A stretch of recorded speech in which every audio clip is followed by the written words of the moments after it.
Assalamualaikum warahmatullahi wabarakatuh. Bismillahirrahmanirrahim. Ashhadu an la ilaha illallah wa ashhadu anna Muhammadar Rasulullah. Allahumma salli ala sayyidina Muhammad wa ala ali sayyidina Muhammad. Rabbi shrah li sadri wa yassir li amri wahlul 'uqdatam min lisani yafqahu qawli. Amin. Bismillahirrahmanirrahim. Salam jumpa lagi para sahabat tercinta dimanapun Anda berada, para pecinta channel atau YouTube Uripe Allah channel. Semoga kita semua selalu dalam keadaan yang indah dan bahagia di hati kita semua. Amin, amin, ya rabbal alamin. Bismillahirrahmanirrahim. Kali ini tadi pagi saya mendapatkan pertanyaan dari saudara kita penyimak Uripe Allah channel, menanyakan pertanyaannya demikian. Bismillahirrahmanirrahim. Tuan, kebetulan tempo hari saya video callan dengan seorang cewek, dan yang mana cewek itu belum saya kenali. Dan ceweknya berpose dengan telanjang di dalam video call itu. Saya malu Tuan dengan kejadian itu. Setelah itu beberapa detik, kurang lebih 7 sampai 10 detik saya matikan karena saya terkejut. Dan kebetulan selama ini saya selalu mengikuti kajian demi kajian yang Tuan paparkan di Uripe Allah channel. Saya ingin berbenah hati Tuan dari kesirikan hati selama ini, yang mana hawa nafsuku telah menjadi Tuhan daripada Allah di hatiku. Dan kemudian kemarin ada seseorang lelaki yang mengirimkan screenshot video call tersebut kepada saya.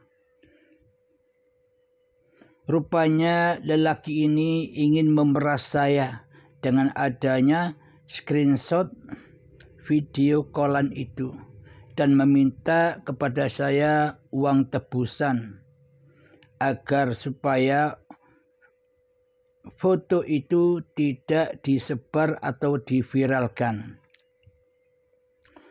Bagaimana ini Guru? Mohon solusinya Tuan Guru.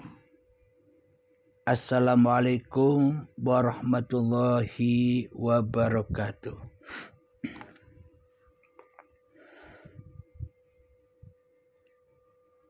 Ini juga peringatan untuk saya dan untuk kita semua agar berhati-hati dengan modus-modus yang demikian. Pertanyaan ini juga memberikan kabar untuk saya dan untuk para penyimak setia Uripe Allah channel agar berhati-hati bila menerima video call dari nomor yang tidak dikenal. Saya akan sedikit menjawab pertanyaan-pertanyaan ini. Bismillahirrahmanirrahim. Sebagai sang salik, sebagai pencari Tuhan, maka kita jangan memandang anugerah atau ujian yang dihadapkan kepada kita. Bagi manusia pada umumnya pasti akan fokus menyaksikan anugerah atau bencana ataupun ujian yang dihadapinya. Karena di hati kita selama ini masih mentuhani diri kita sendiri. Pasti kita sebelum bertuhan, pasti kita sebelum mengenal Tuhan, pasti ketika kita belum beragama di sisi Allah, pastinya kitalah sebagai penguasanya kehidupan dan badan ini. Maka pasti kita selalu menyaksikan anugerah ataupun bencana dan ujian ketimbang kita menyaksikan siapa pencipta anugerah dan siapakah pencipta ujian atau bencana ini. Selama kita masih belum bertuhan di hati kita, pasti hawa nafsu kitalah yang duduk sebagai imamnya. Sedangkan Allah hanya sebagai makmumnya kalau ada. Akan tetapi bila Allah tidak ada di hati kita, bila Allah gaib di hati kita, maka Allah sudah tidak berlaku lagi buat kita di hati kita. Sebelum kita mengenal dan sebelum kita masuk agamanya Allah.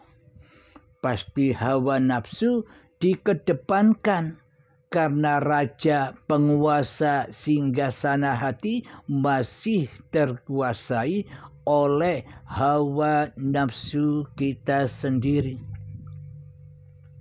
Maka pasti kita di dalamnya ketika diuji seperti yang demikian, di dalam hati kita pasti marah, pasti dendam, pasti benci, pasti takut. Takut kehormatannya akan jatuh, takut kemuliaannya akan jatuh, takut harga dirinya akan jatuh, takut pamornya akan jatuh di sisi manusia. Karena selama ini kita masih menyembah manusia lain. Karena yang ada di dalam hati kita adalah hawa nafsu kita sendiri yang mentuhani hidup dan badan ini, maka yang dipandang hanyalah makhluk. Semuanya serba makhluk. Serba takut di hatinya, takut dimalu-malukan oleh manusia lain. Takut diejek-ejek oleh manusia lain. Karena selama ini kita masih bertuhankan manusia. Karena di dalam hati kita selama ini yang jadi Tuhan adalah hawa nafsu kita. Maka di dalamnya kita disiksa oleh Allah dengan berbagai macam rasa ketakutan demi ketakutan. Memalukan demi memalukan, takut harga dirinya hancur di sisi manusia. Karena selama ini kita hanya memposisikan diri kita atau manusia-manusia lain sebagai Tuhan, sebagai penguasa, sebagai penyaksi diri manusia kita,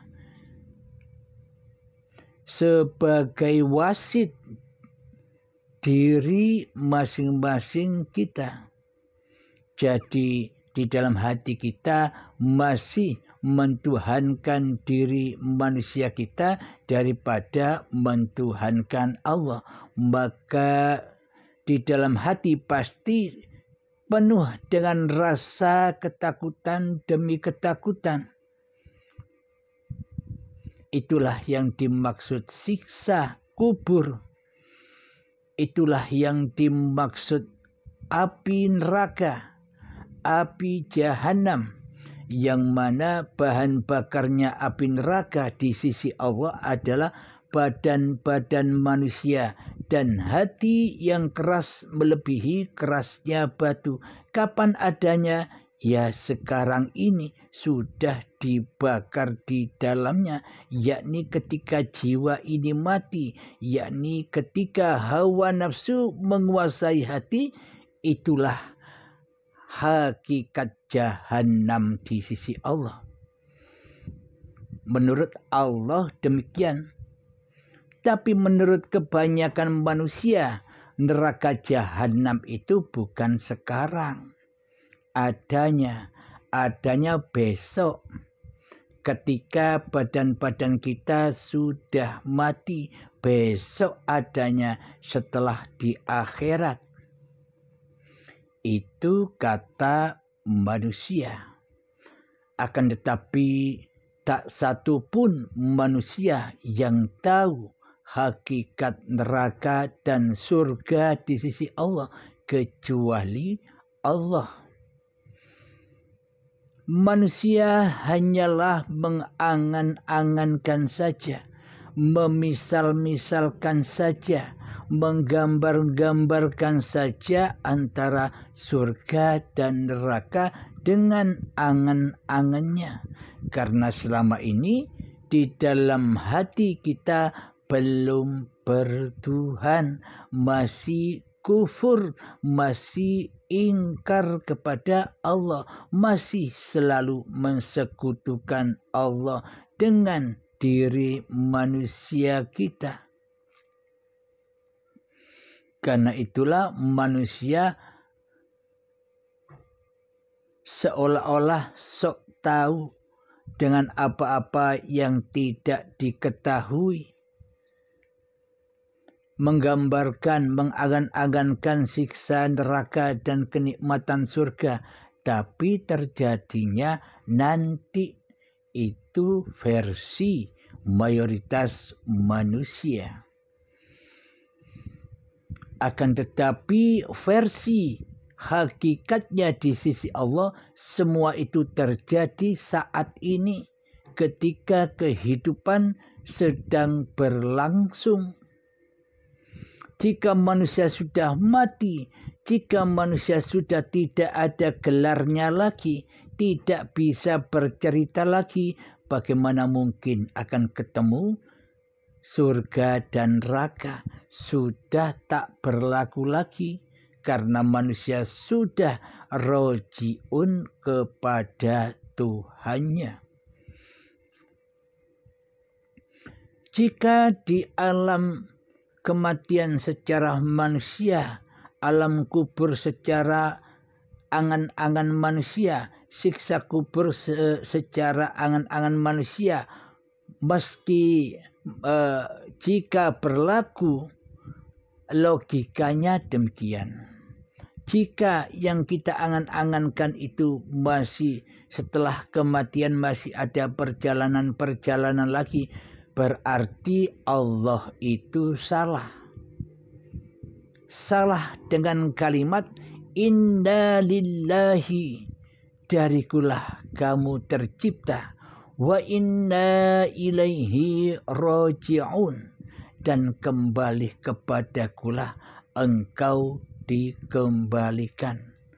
Jadi sudah kembali, apakah ada peran-peran lagi?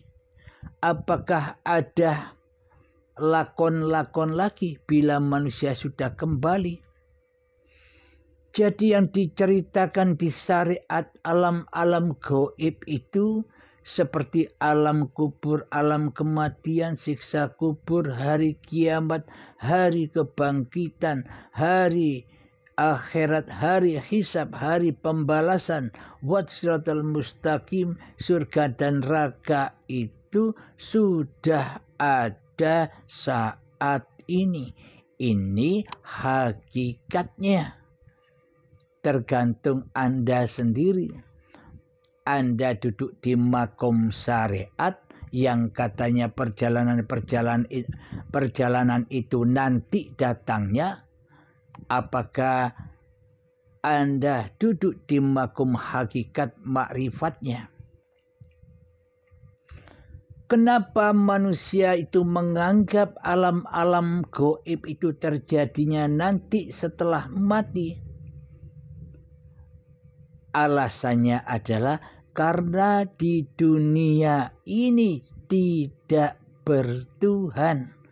Karena di dunia ini pikiran mereka mengatakan di dalam hatinya, muhal di dunia ini bisa bertemu dengan Allah. Muhal di pikirannya berjumpa dengan Allah di dunia ini. Menurut pemahaman mereka pada kaum yang belum bertuhan, ketemu Allah itu nanti di dalamnya surga. Yakni kenikmatan yang paling agung adalah menyaksikan Allah nanti, katanya.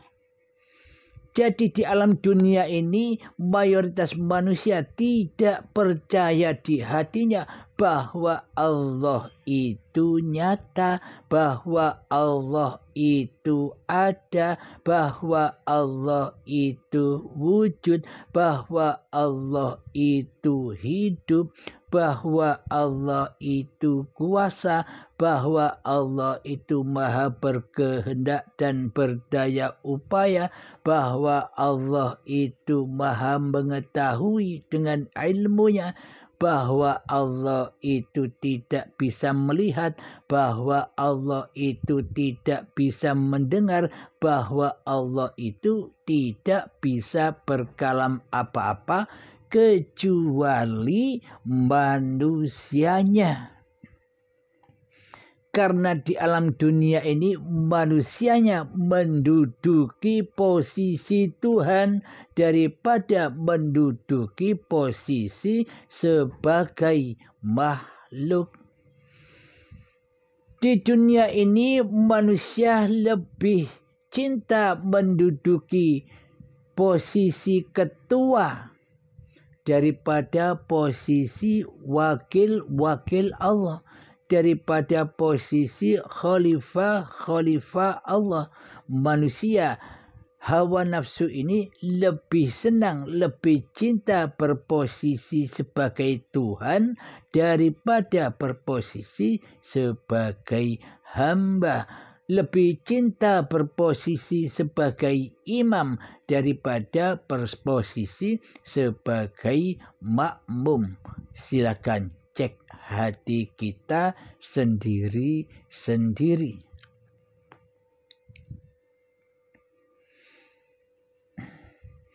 Jadi untuk melanjutkan jawaban-jawaban dari pertanyaan saudara kita, saya harus bagaimana, Kang Mas?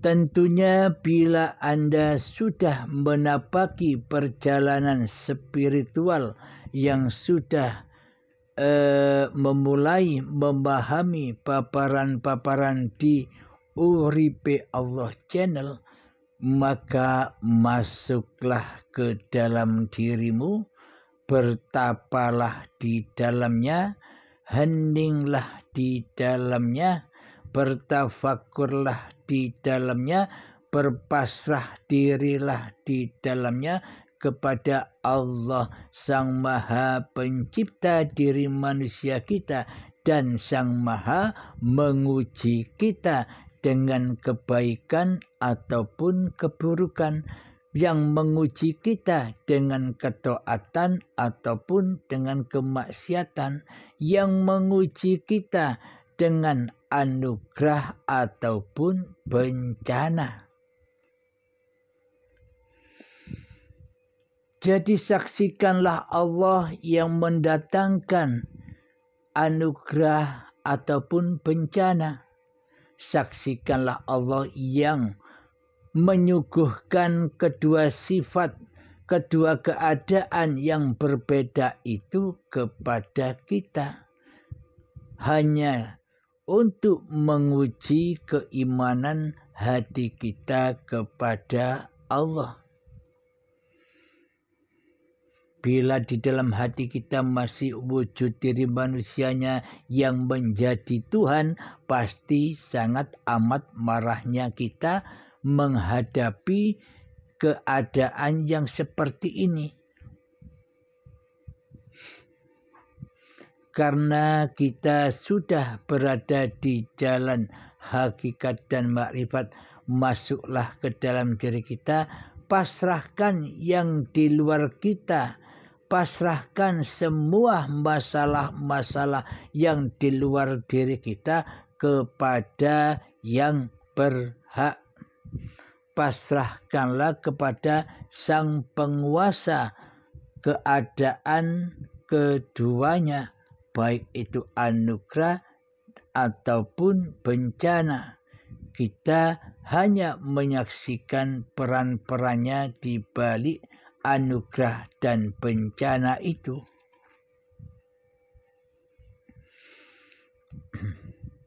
Maka dari itu, berpasrahlah kepada Allah. Di dalam hati kita berpasrah diri, agar semua masalah-masalah yang ada di luar diri kita cepat-cepat terrealisasi penyelesaiannya. Jadi jangan ikut-ikut menyelesaikan masalah-masalah yang kita hadapi. Biarkanlah yang menyelesaikan masalah-masalah yang kita hadapi kepada Allah lah, Sang Penyuguh masalah-masalah atau anugerah dan bencana itu pasrahkan kepada pemiliknya, yaitu Allah sendiri. Jadi hal yang demikian ini tidaklah mudah bagi kita semua. Bila di dalam hati kita masih hanya sebatas pemahaman-pemahaman saja, di dalam memahami paparan demi paparan Uripe Allah Channel, maka semuanya hanyalah sebatas pemahaman-pemahaman saja, yang mana nantinya pemahaman-pemahaman itu tidak akan bisa memahamkan manusianya. Bahkan hawa nafsunya merasa dirinya faham sehingga disesatkan ilmunya, kefahamannya oleh hawa nafsunya sendiri yang merasa sudah faham, yang merasa sudah bisa mengenal Allah. Inilah akibatnya bila manusia berguru hanya lewat buku atau lewat tulisan saja atau lewat YouTube saja. Sama halnya kita membaca buku-buku. Ketika sudah paham, kita merasa sudah paham meskipun tanpa bertemu, tanpa memohon restunya. Siapa yang memahamkannya? Maka dari itu hawa nafsu akan menyesatkan dirinya seolah-olah ia paham, tapi hakikatnya tidak paham. Masih bingung di dalam hatinya karena ia tidak mengikrarkan kepahamannya kepada yang memaparkan lewat suatu baiatan. Jadi bila sudah dibaiat maka ilmu itu sudah bukan ilmu manusianya lagi.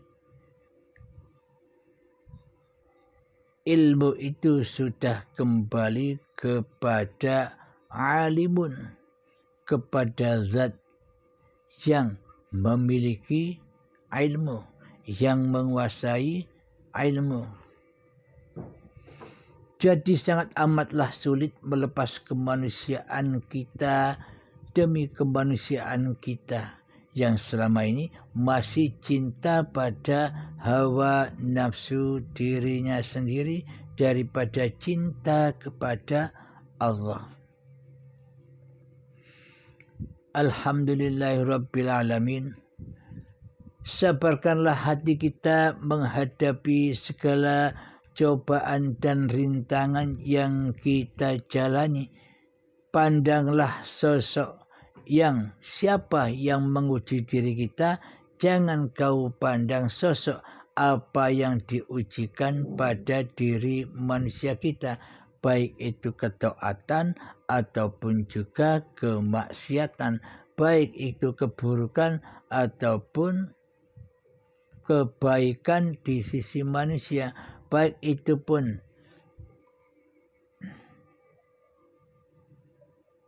ibadah-ibadah manusia daripada kemaksiatannya. Alhamdulillahirrabbilalamin. Setelah kita pasrahkan kepada Allah Subhanahu wa ta'ala apa yang disuguhkan kepada kita, maka tentramlah hati kita. Biarlah Allah yang urus semua itu untuk diri kita.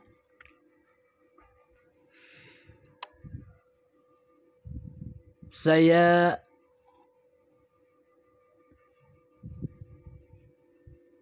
unggah dan kita bahas tentang berpasrah diri kepada Allah.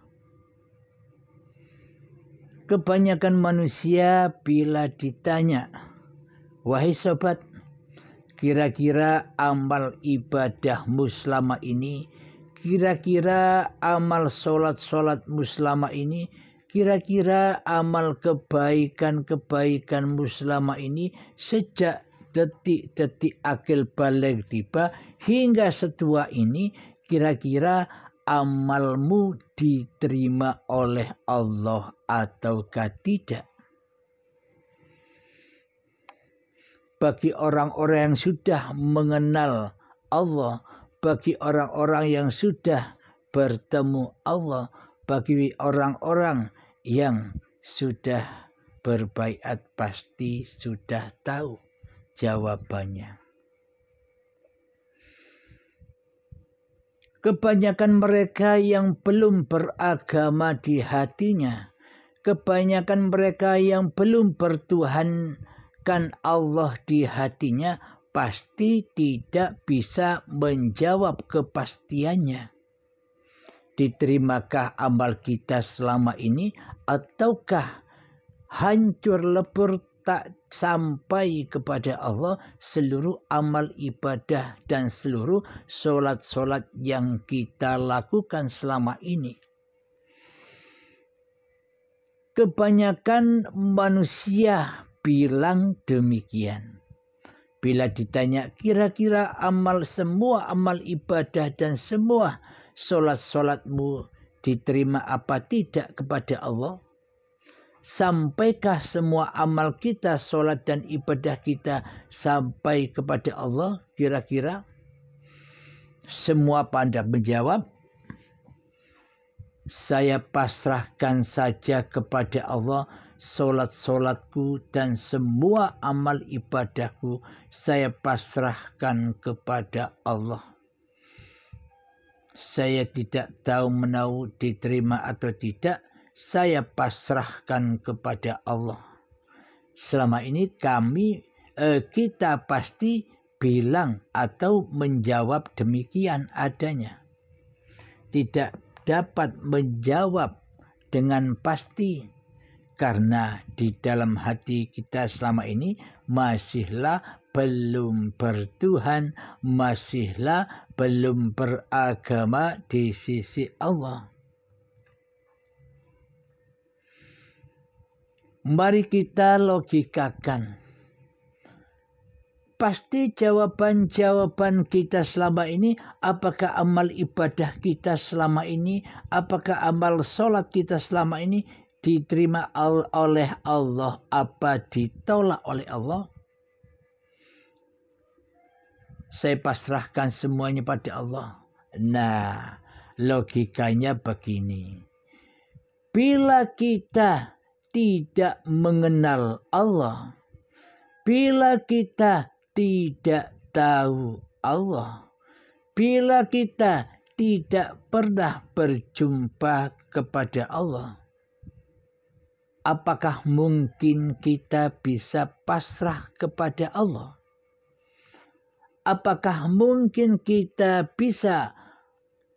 memasrahkan seluruh amal ibadah kita dan seluruh sholat-sholat kita kepada Allah? Kita pasrahkan kepada Allah tanpa kita bertemu Allah, tanpa kita mengenal Allah, tanpa kita tahu Allah itu yang mana. Yang kita pasrahi selama ini itu loh, yang mana? Lah, bagaimana mungkin kita bisa memasrahkan seluruh sholat-sholat kita dan seluruh ibadah-ibadah kita, bahkan seluruh amal kebaikan-kebaikan kita selama ini kepada Allah, sementara kita tidak pernah bertemu dengan Allah, kita tidak pernah berjumpa dengan Allah, kita tidak pernah mengenal Allah. Bagaimana mungkin kita bisa memasrahkan solat-solat kita dan ibadah-ibadah kita kepada Allah, sementara yang jadi Allah di dalam hati kita adalah kita sendiri, tapi tidak terasa, tapi tidak disadarinya. Maka hawa nafsulah yang menerima apa yang kita pasrahkan selama ini, bukan pasrah kepada Allah Subhanahu wa Ta'ala, tapi hanya pasrah kepada hawa nafsu kita sendiri, sehingga terbakarlah semua sholat-sholat kita dan semua ibadah-ibadah kita kepada Allah, hancur lebur dimakan oleh hawa nafsu kita sendiri di hati kita. Secara logikanya demikian. Bila kita ingin memasrahkan seluruh sholat-sholat kita kepada Allah, bila kita ingin memasrahkan seluruh ibadah-ibadah yang kita lakukan kepada Allah,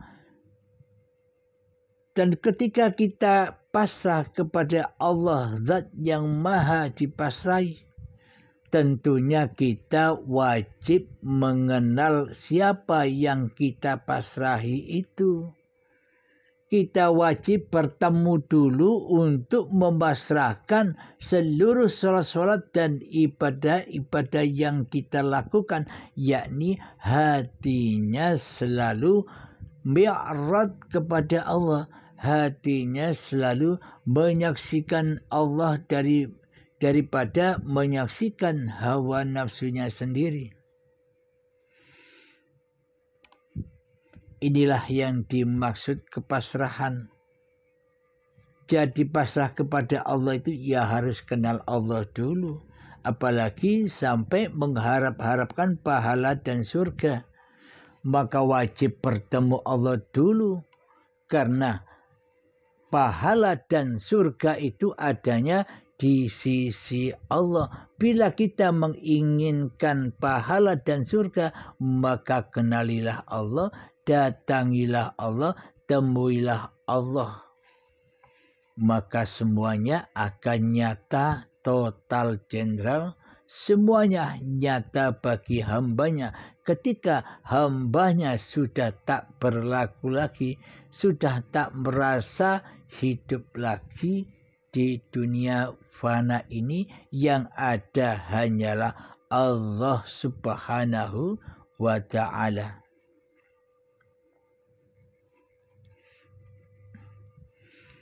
Yang kedua, ada pertanyaan lagi juga dari saudara kita, penyimak setia Uripe Allah Channel. Pertanyaannya demikian. Assalamualaikum warahmatullahi wabarakatuh. Guru, bagaimana caranya agar sholat, zikir, dan semua ibadah saya diterima oleh Allah Subhanahu wa ta'ala?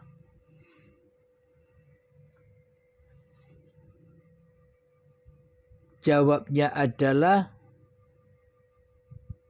bila sholat, zikir, dan ibadah kita ingin diterima oleh Allah Ta'ala, jangan mengerjakan sholat, jangan mengerjakan zikir, jangan mengerjakan ibadah apapun diri manusianya, maka akan diterimalah sholatnya, ibadahnya, dan zikirnya ketika manusia sudah tidak merasa bersyariat lagi. Jika di hati manusianya sudah tak merasa bisa sholat lagi, jika di hati manusianya sudah tak merasa bisa beribadah lagi, jika di hati manusianya sudah tak merasa berzikir lagi, yang beraf'al hanyalah hidup, yang beraf'al hanyalah hayatullah. Inilah yang dimaksud sholat yang pasti diterima, zikir yang pasti diterima, dan ibadah yang pasti diterima oleh Allah Subhanahu wa ta'ala ketika manusianya sudah tinggal di akhirat, ketika manusianya sudah naik ke Sabtuju, naik ke langit Sabtuju, maknanya hati manusia sudah ada di alam akhirat. Yakni alam akhirat itu apa? Alam akhirat itu adalah ketika manusianya sudah berakhir kekuasaan hawa nafsunya di hatinya. Itulah yang dinamakan akhir dari kekuasaan manusianya di hatinya. Kemudian bangkitlah esanya Allah, bangkitlah af'alnya Allah.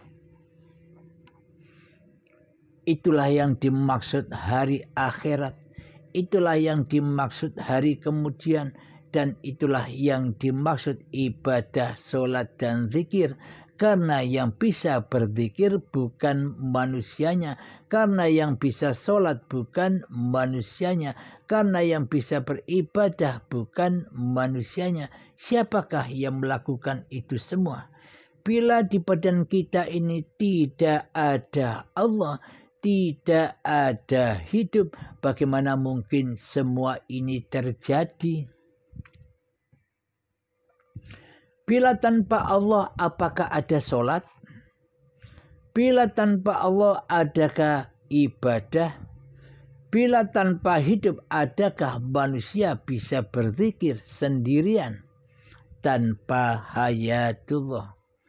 Jadi siapakah pelakunya di dalam sholat itu, di dalam duduk itu, di dalam berdiri itu, di dalam mandi itu, di dalam ketika sholat dan ibadah itu? Siapa yang mengerjakannya atau yang berafal di dalamnya.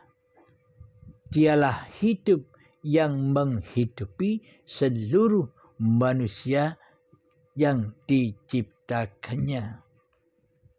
Alhamdulillahirabbil alamin. Semoga saya dan kita semua selalu difahamkan oleh Allah dari apa pertanyaan-pertanyaan yang sudah disajikan di video ini. Jadi kita berhati-hatilah dengan pengalaman-pengalaman sahabat kita yang bertanya tadi.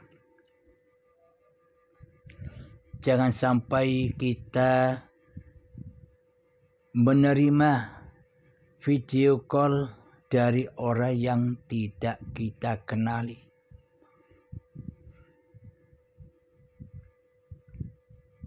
Dan yang pertanyaan kedua, memang manusia, tak satu pun manusia bisa sholat. Tak satu pun manusia bisa berzikir. Dan tak satu pun manusia bisa beribadah tanpa hidup, tanpa hayatullah, tanpa Allah.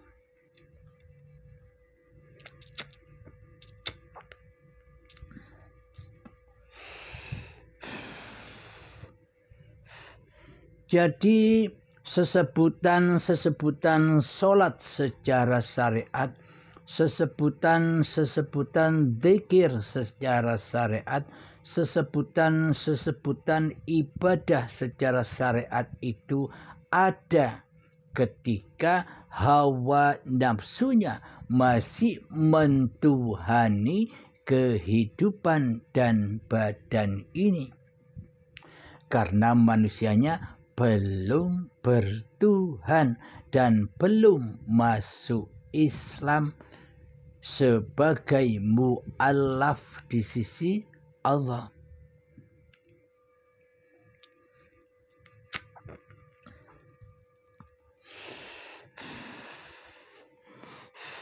Namun bagi manusia yang sudah bertuhan, namun bagi manusia yang sudah beragama di sisi Allah,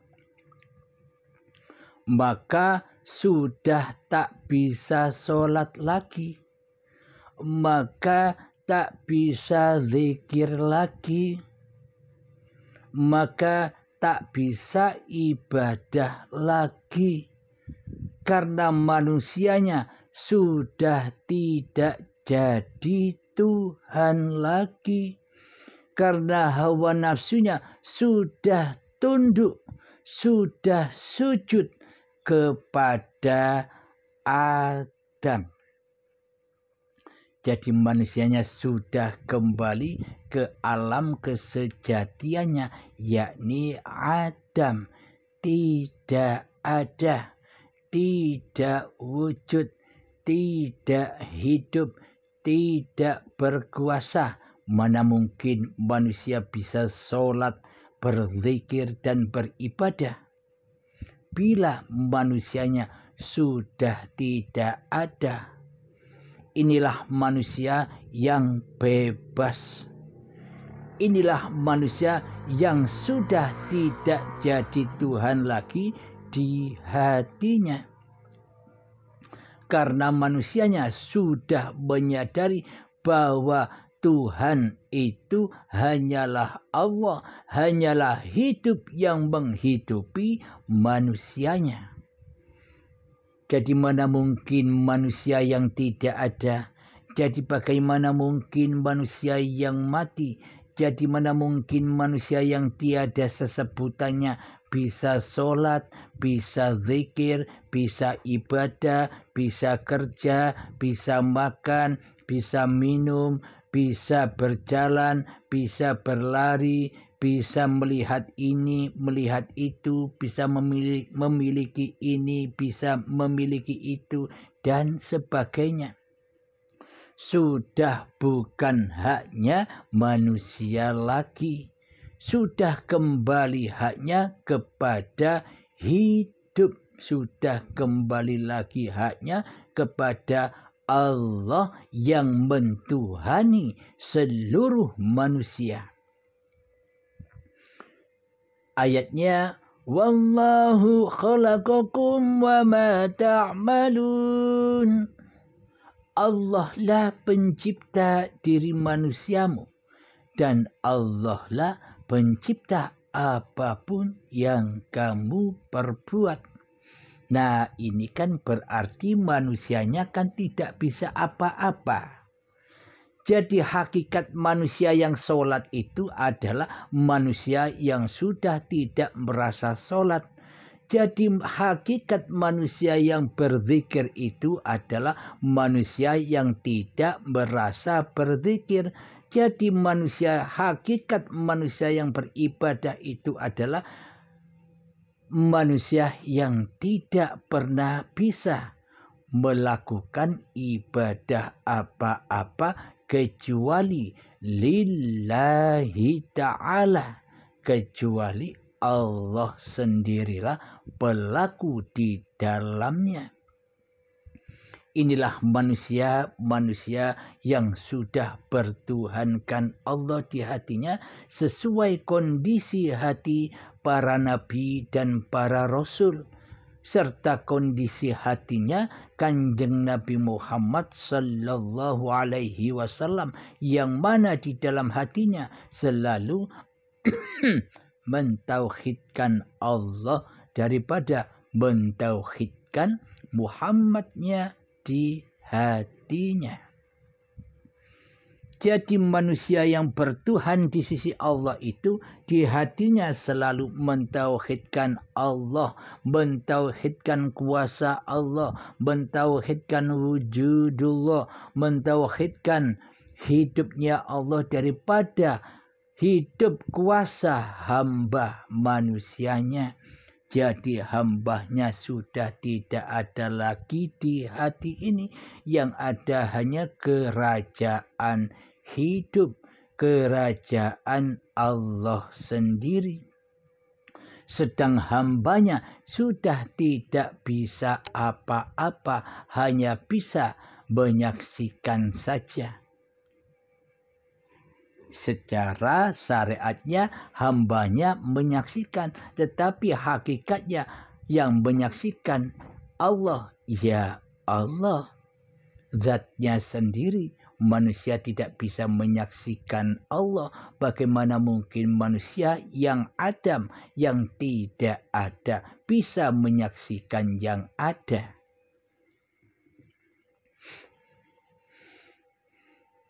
Jadi pendalaman pemaparan ini hanyalah bisa disempurnakan lewat baiatan. Jika belum baiat, ya masih bingung. Banyak pertanyaan inilah, banyak pertanyaan itulah. Karena manusianya masih ada, maka dibuat bingung oleh Allah, maka disiksa oleh Allah.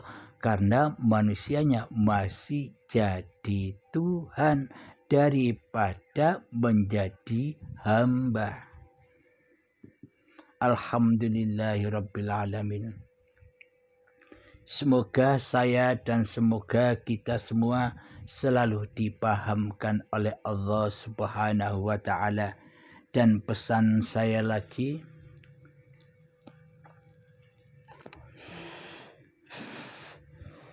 ingat dan selalu ingat kejadian-kejadian seperti sahabat kita yang pertanyaan yang awal tadi.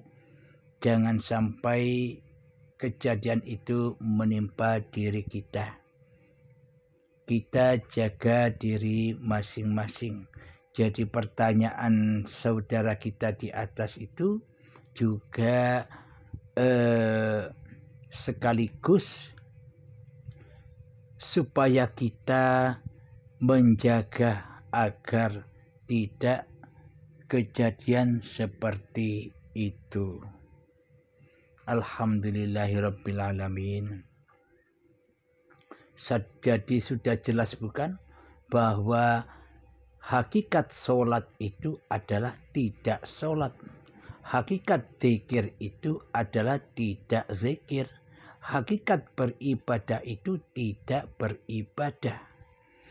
Sholat, zikir, dan ibadah itu hanyalah bagi manusia yang belum bertuhan, seolah-olah manusianya yang berkuasa atas kehidupan ini jadi Tuhan manusianya, sehingga manusianya merasa bisa sholat, merasa bisa zikir, merasa bisa ibadah, karena Allah menurut mereka yang masih merasa bisa sholat, zikir, dan ibadah, Allahnya masih tiada.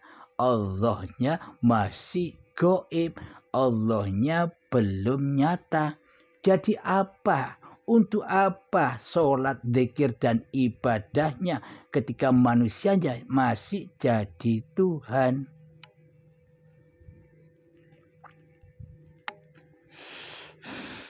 Silahkan dipahami. Semoga Allah selalu memahamkan kita semua. Alhamdulillahirrabbilalamin. Saya cukupkan di sini dahulu. Semoga kita selalu diberi kesehatan oleh Allah Subhanahu wa Ta'ala, selalu diberi rezeki yang barokah oleh Allah Ta'ala, hingga kita bisa melanjutkan paparan-paparan ini. Al-afa minkum, akhiru kalam.